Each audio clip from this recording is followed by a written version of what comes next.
जय श्री कृष्णा। प्रिय दर्शकों, आप सभी का स्वागत है हमारे इस YouTube चैनल पर। दर्शकों, 11 मई को मंगल अपना राशि परिवर्तन करेंगे। अपनी मिथुन राशि, जो कि उसकी अपनी अति शत्रु राशि है, उसको छोड़कर जिस राशि में प्रवेश करेंगे वो चंद्रमा की राशि है, कर्क राशि है। और कर्क राशि में मंगल सदैव नीच राशि के कहलाते हैं। वहां से एक परिस्थिति और बनेगी कि मंगल की दृष्टि शनि पर होगी, यानी कि उसकी अष्टम दृष्टि शनि पर होगी। और ये कोई अच्छा संकेत नहीं है। मंगल की दृष्टि शनि पर हो या शनि की दृष्टि मंगल पर हो तो कुछ अराजकता का माहौल जरूर पैदा होता है। अब यह दो कॉम्बिनेशन एक साथ बन रहे हैं। ब्रह्मांड में गुरु चांडाल योग तो बन ही रहा है, उसका प्रभाव तो चल ही रहा है। 27 मई को जाकर के उसका पीक आएगा। उससे ठीक पहले 11 मई को मंगल का भी राशि परिवर्तन हो रहा है। और जो 11 मई से लेकर 27 मई तक का समय होगा, ये अपने आप में बहुत ज्यादा नेगेटिव होगा। नेगेटिव किस सेंस में होगा ये भी मैं आपको बताऊंगा। और इससे पहले, यानी आज की इस वीडियो से पहले, एक वीडियो मैंने आपको पहले भी दिया था जिसमें मैंने कहा था कि आने वाले समय के अंदर एक षड्यंत्र की रूपरेखा बनेगी।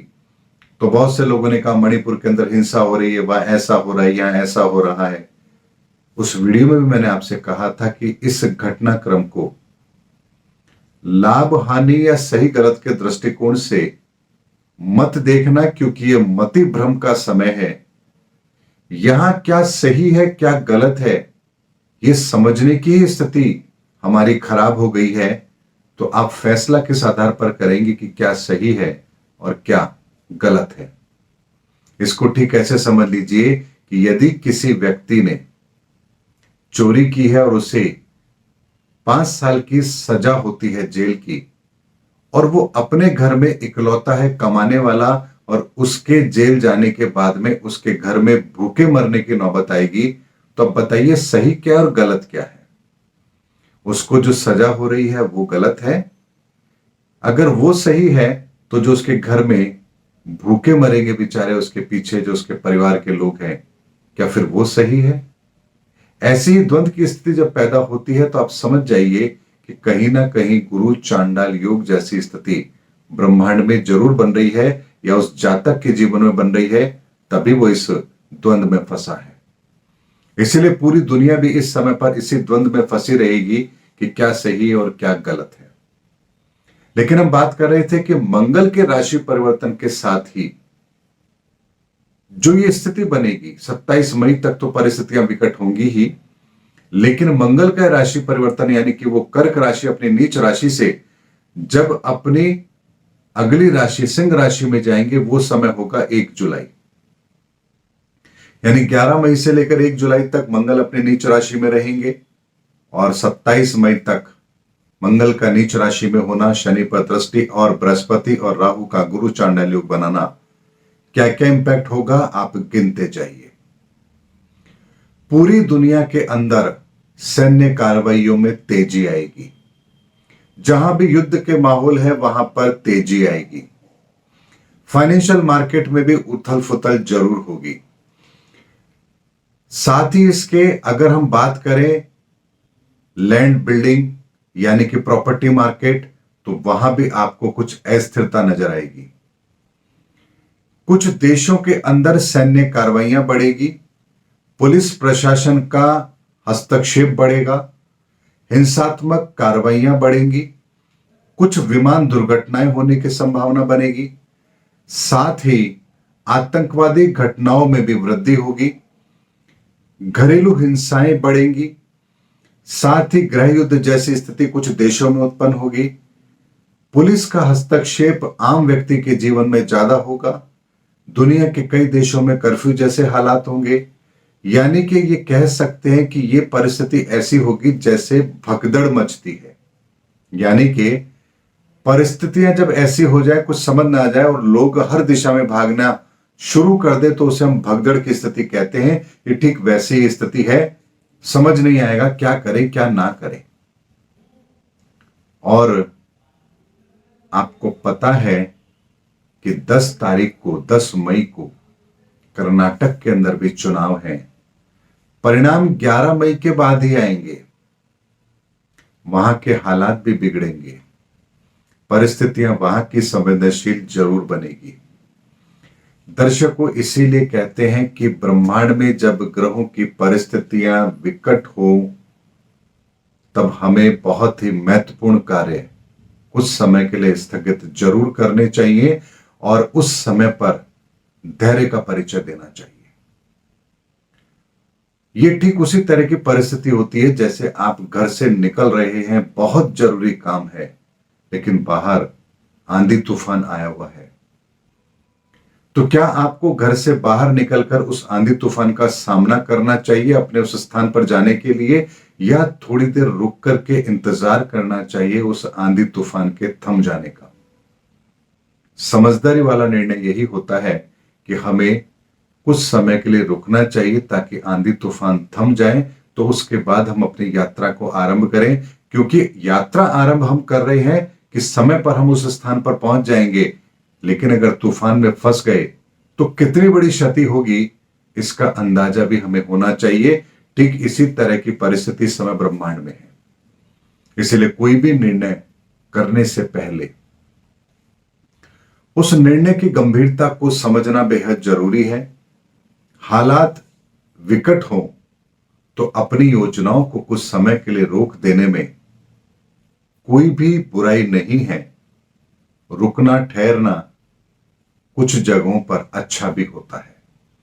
सदैव चलते रहना हर जगह पर अच्छा नहीं होता है। कुछ जगह ऐसी भी होती हैं जहां हमें रुक जाना चाहिए, ठहर जाना चाहिए, सही वक्त का इंतजार कर लेना चाहिए और उसके पश्चात अपनी यात्रा आरंभ करनी चाहिए। इसलिए दर्शकों, 11 मई से लेकर के 27 मई के मध्य में यदि आप लोग भी कुछ ऐसे कार्य संपन्न करने जा रहे हैं जिसमें रिस्क फैक्टर इन्वॉल्व है, तो ऐसे कार्यों को पर्टिकुलर इस कालखंड के अंदर स्थगित करें। ये आपके लिए ज्यादा अच्छी बात है। कहीं घूमने जा रहे हैं और अपनी ही कार से जा रहे हैं तो कृपया ड्राइवर को साथ ले लें। रात्रि में आप ट्रैवल ना करें। कोशिश करें कि ऐसे दुर्गम स्थानों पर ना जाए जहां आप कार को संभाल ना पाए।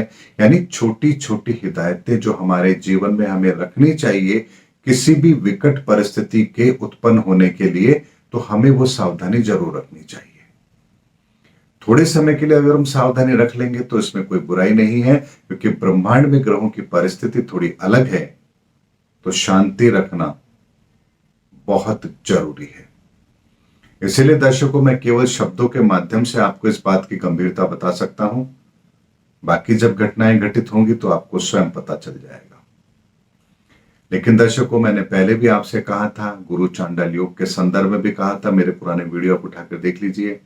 मैंने बहुत स्पष्ट शब्दों में कहा था, लोग ऐसी ऐसी हरकतें करेंगे कि आपको लगेगा लोगों की मति को क्या हो गया है, इन्हें कहां, इनकी बुद्धि कहां चली गई है, ये लोग ऐसा क्यों कर रहे हैं, ऐसा करने से इन्हें मिलेगा क्या, कि क्यों स्वार्थी हो रहे हैं, क्यों इन्हें दुनिया की परवाह नहीं है, क्यों इन्हें समाज की परवाह नहीं है, क्यों इन्हें इंसानियत की परवाह नहीं है।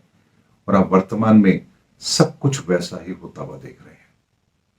इसलिए दर्शकों, गोचर के अंदर जो परिस्थिति बनती है उसका आकलन करने में मुझे लेश मात्र भी परेशानी नहीं होती है, क्योंकि 4000 साल से जातक का डाटा मैंने 2018 में एनालिसिस किया था।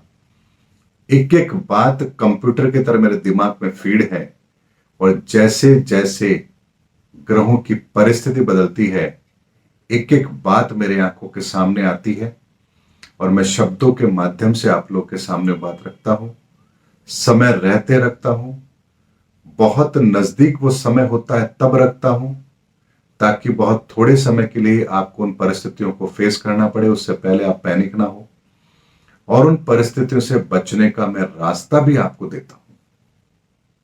इसीलिए इस परिस्थिति से बचने का भी एक रास्ता है कि मंगलवार के दिन सामूहिक तौर पर अपने घर के अंदर आप सभी हनुमान चालीसा का पाठ अवश्य करें। 1 जुलाई तक जितने भी मंगलवार आएंगे, कोशिश करें घर में अगर 2, 3, 4, 5 जितने भी लोग हैं, सुबह, दोपहर, शाम को, रात को, कभी भी जब भी आपको वक्त मिले, सभी लोग एक साथ बैठ करके हनुमान चालीसा का पाठ कर ले मंगलवार के दिन। मात्र इतना सा करने से भी आप लोगों को आपकी जिंदगी के अंदर घटने वाली घटनाओं को रोकने में मदद मिलेगी। और अगर कोई विकट परिस्थितियां चल रही है या आपको अंदेशा है या आप परेशान हैं, तो आप ज्योतिषीय परामर्श भी जरूर ले सकते हैं। आपको यदि मुझसे ज्योतिषीय परामर्श लेना है तो आप मुझे व्हाट्सएप पर संपर्क कर सकते हैं, और यदि आपको लगता है आपको कहीं और से संपर्क करना चाहिए तो आप वहां से भी मिलकर के उन लोगों से ज्योतिषीय संपर्क कर सकते हैं, ज्योतिषीय परामर्श ले सकते हैं।